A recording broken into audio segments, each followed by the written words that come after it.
Hey everyone, welcome back for another deep dive. I'm always so excited to jump into these conversations with you. Me too. It's always fascinating to really dig deep into these ideas and see what we can learn. And today we're going to be talking about a talk called Tested, Proved, and Polished by President Henry B. Eyring. Oh, yeah, I remember this one. It's a really thought-provoking look at how trials can actually help us grow and become better. Exactly. And it was given back in 2020, but it's honestly just as relevant today. For sure. I mean, who doesn't face challenges in their lives? Right. So we thought it'd be really interesting to kind of unpack this idea and see what insights we can glean from it. Especially because he uses this really powerful metaphor of life being like refining precious metals. Yeah, like we're all being tested, proved, and polished throughout our experiences. Exactly. And I think that's something everyone can relate to, whether they're religious or not. Okay, that's a good point because President Eyring is speaking from a religious perspective, right? He is, yeah. He's a leader in the Church of Jesus Christ of Latter-day Saints. So how does this refining process play out in a person's life, beyond just the religious context? Well, you see, President Eyring's talk is rooted in this belief that God allows us to face trials so we can build faith I see. and become more like him. It's like a blacksmith forging a stronger sword, in the heat of the fire. Oh, I get it. So the trials are like the fire that makes us stronger. Exactly. But, you can absolutely apply this idea to personal growth in general. Oh, so you're saying even if someone isn't religious, Yeah. they can still relate to this idea of challenges shaping them. Absolutely. Think about it. We've all had experiences that have tested us, pushed us to our limits, forced us to dig deep. Yeah, for sure. Maybe it was a financial setback or a health crisis or the loss of a loved one. Those are tough. Incredibly difficult. But these trials, while difficult, they can also be catalysts for profound growth. It's like that saying, what doesn't kill you makes you stronger. Exactly. Yeah. And it's not just about becoming stronger either. It's about becoming more resilient, more adaptable, more compassionate. Yeah, I like that. More compassionate. It's about developing those qualities that allow us to not just survive, but thrive, in the face of adversity. I'm reminded of that story President Eyring tells about weeding the garden with his mother when he was a child. Oh, yeah. What about it? Well, he complained about how hard it was, and she just simply said, life is a test. Wow. Simple but powerful. Right. It's a pretty powerful message to instill in a young boy. It is, and it speaks to this idea that challenges are just an inherent part of the human experience, Yeah, we're not meant to have it easy all the time. Exactly. We're not meant to just sail through life on smooth seas. There will be storms. There will be storms, there will be rough patches, and it's how we navigate those challenges that truly defines us. That's a great point. So how does that connect to the polishing aspect of the metaphor then? Good question. Does he mean we should actually seek out difficult experiences? No, not at all. It's not about seeking out suffering or anything like that. Okay. It's more about recognizing that when challenges do come our way, and they inevitably will, Yeah, they will. we have a choice. A choice. We can either let them crush us, or we can use them as opportunities to refine ourselves, to kind of chip away at our imperfections, Oh, I see. and to reveal the best versions of ourselves. So it's not about avoiding trials, but about approaching them with a certain mindset. Yes, A exactly. mindset that sees them as opportunities for growth. You got it. Yeah. Think of it like polishing a rough diamond, Okay. The process of cutting and polishing away the imperfections is what ultimately reveals its brilliance. That's a cool way to think about it. And in the same way, our trials can help to kind of polish away our rough edges, I see. revealing our inner strength, resilience, and compassion. Makes sense. And you mentioned earlier that President Eyring uses the example of the prophet Joseph Smith Oh, as yeah. a key figure in the Latter-day Saint faith. Right. He talks about Joseph Smith's imprisonment, which was a really brutal experience. Oh, wow. But it was during that time of intense trial that Joseph actually received some of his most profound revelations.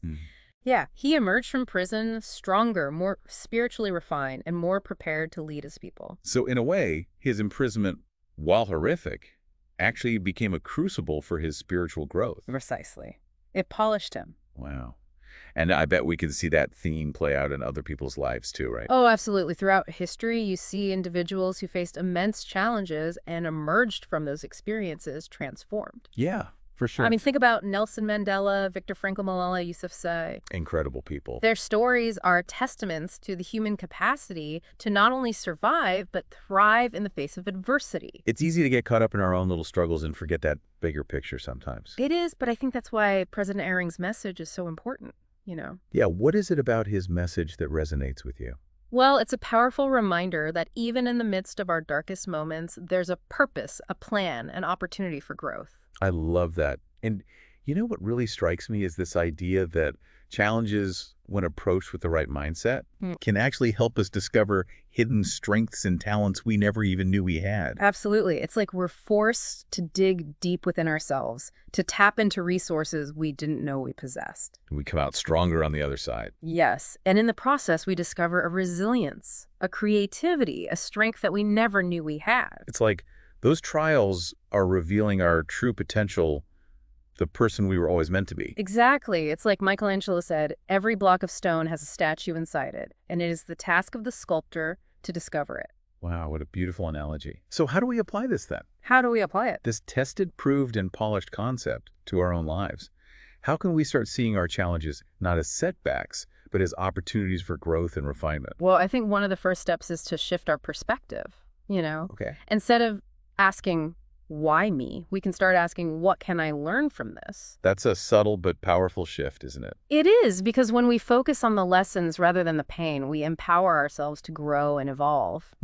We start to see challenges not as punishments, but as opportunities to develop resilience, wisdom, and compassion. That's a much better way to look at it. And that's a much more empowering way to approach life's inevitable difficulties. For sure. So much more empowering. Right. Okay, so we've talked about shifting our perspective, but what about those times when things feel really overwhelming, Yeah. How can we find that strength to keep going when we just feel like giving up? Well, that's where I think tapping into something larger than ourselves can be incredibly helpful. President Eyring talks a lot about the power of faith in Jesus Christ Yeah. and how that connection can provide solace and strength. But I think even outside of a religious framework, there's something to be said for connecting to something bigger than yourself. That makes sense. Yeah. So for someone who might not identify as religious, what would that something bigger look like? It could be a lot of things, really. It could be a sense of purpose, Purpose. a connection to nature, a commitment to a cause you believe in, or even just the love you feel for your family and friends. Oh, that's nice. It's about tapping into a source of strength and inspiration that helps you transcend your own individual struggles. I think that's a beautiful way to put it. Hmm. It's about recognizing that we're not alone in this journey. We're part of something larger, something interconnected, and that can give us a sense of perspective and hope even in the darkest of times. Exactly. And it's interesting, President Eyring emphasizes helping others as a way to come closer to Christ. Oh, yeah, he does talk about that a lot. And that really resonates with me on a human level as well. In what way? Well, think about it. When we shift our focus from our own problems to the needs of others, it can be incredibly empowering. Interesting. Is it like a distraction from our own pain, or is there something deeper at play? I think it's definitely more than just a distraction. Okay. When we reach out to someone who's struggling, offer a helping hand, or simply lend a listening ear, Yeah, just be there for them. we're tapping into this wellspring of compassion and empathy that exists within us. I like that. And in doing so, we often find that our own burdens feel lighter. So is that what President Eyring means by becoming more Christ-like then? I think it's definitely part of it. Yeah. In the Christian tradition, Christ is seen as the ultimate example of love and compassion. Right. So by emulating those qualities, by reaching out to others in need, we're aligning ourselves with a higher purpose, a more expansive way of being. And you don't have to be Christian to appreciate that, right? Right. I mean, the idea of helping others, of showing compassion and empathy, those are universal values. Oh, absolutely. And I think that's what makes President Eyring's talk so powerful. While it's rooted in his religious beliefs, there are so many universal truths woven throughout it Yeah. that can resonate with people from all walks of life. It's striking how he uses the example of his own mother, Mildred, to illustrate this idea of service. Oh, yes, Mildred. Didn't she face a lifetime of health challenges? She did. And yet, despite her own struggles, she was always focused on helping others. It's amazing. President Eyring shares this story about how even when she was bedridden, she would spend hours writing letters of encouragement to people who were going through difficult times. Wow, that's incredible. Yeah. It makes you wonder where she found the strength to do that, given everything she was going through. Well, I think her story speaks to the transformative power of focusing outward, Yeah. of channeling our energy into something bigger than ourselves. It's like we tap into this reserve of strength and resilience that we didn't know we had. I love that. And it also highlights this idea that service doesn't have to be grand or heroic. You know, Yeah, not at all. it can be as simple as a kind word, a listening ear, a willingness to show up for someone who's struggling. Exactly. It's about those small acts of kindness and compassion that ripple outward, creating a more positive and supportive world for everyone. I agree with that. Yeah. But it's not always easy to be there for others, Yeah. especially when we're dealing with our own challenges. Right. So how can we cultivate that kind of compassion and resilience when we're feeling overwhelmed ourselves? That's a great question. I think it starts with self-care, you know? Okay, self-care. We can't pour from an empty cup. That's true. So it's essential to prioritize our own well-being. Yeah, taking care of ourselves. Whether that means getting enough sleep, eating healthy foods, spending time in nature, or engaging in activities that bring us joy and peace. So it's about recognizing that taking care of ourselves is not selfish. It's actually essential if we want to be there for others. Exactly. When we're feeling grounded and centered, we're much better equipped to offer support and compassion to those around us. That's a good reminder. Yeah. And I think it's also important to remember that we don't have to do it all alone. Oh, for sure. There's no shame in asking for help when we need it. Absolutely. There's strength in vulnerability. Reaching out to friends, family, or a therapist can provide us with the support and encouragement we need to navigate those difficult times. Yeah, support is so important. And by allowing ourselves to be vulnerable, we create space for others to do the same, fostering this culture of authenticity and connection. That's powerful. So what about finding meaning in those challenges then? Is there anything President Eyring says that could help us with that? You know, I think remembering that polishing metaphor can be really helpful. Oh yeah, the polishing. If we can see our challenges as opportunities for growth and refinement, for chipping away at our imperfections and revealing our true potential, you know, Yeah. it can make them feel less like burdens and more like stepping stones on our journey. It's a powerful shift in perspective, isn't it? Yeah. Instead of seeing our trials as something to be avoided or endured, we can view them as opportunities to become more resilient, more compassionate, more aligned with our true selves. Exactly. It's like we're being forged in the fire, tempered by the challenges we face, and emerging as stronger, more refined versions of ourselves. I like that.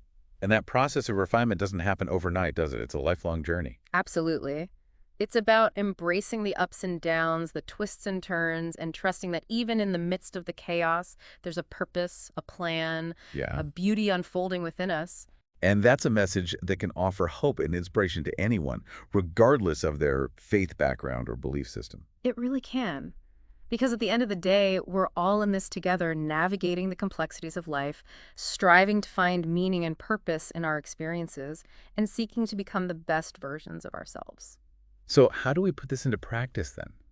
How can we actually start to see our challenges through this polishing lens?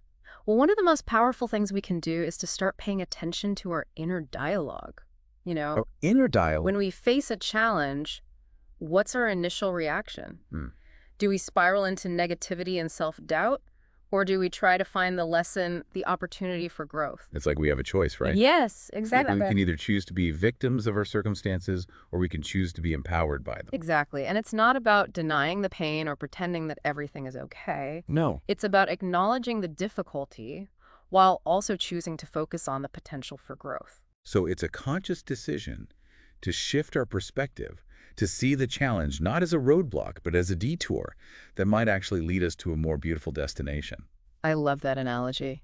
It's about trusting that even when we can't see the whole picture, there's a wisdom at play that's guiding us towards our highest good. And that trust, that faith in something larger than ourselves can be incredibly empowering.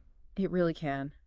It allows us to surrender to the process, to embrace the unknown, and to find peace and strength in the midst of uncertainty. It's almost like we're releasing the need to control everything and allowing ourselves to be carried by a current that's larger than ourselves. And in that surrender and that letting go, we often find a freedom and a peace that we never knew existed. It's like all this talk about polishing has really stuck with me. Yeah, it's a pretty powerful image, isn't it? Like those trials we go through. They're almost like stripping away all the superficial layers. Sure, I see what you mean. The things we thought defined us, and then what's left is the real us. You know? That's a really insightful way to put it. It's like those difficult experiences are acting as a sculptor's chisel, chipping away at the excess stone to reveal the masterpiece hidden within. Exactly. And what we discover is a strength, a resilience, Yeah. a compassion that we didn't even know we had before. It's true. It's like we're forced to confront our own limitations, our own weaknesses. Yeah. And in that confrontation, we discover this hidden reservoir of strength. We find out we're capable of so much more than we ever thought possible. Absolutely. Hmm. We emerge from those experiences with a newfound confidence, a deeper understanding of ourselves, and a greater capacity for empathy and compassion. President Eyring also tackles some pretty tough questions in his talk. Oh, yeah, like what?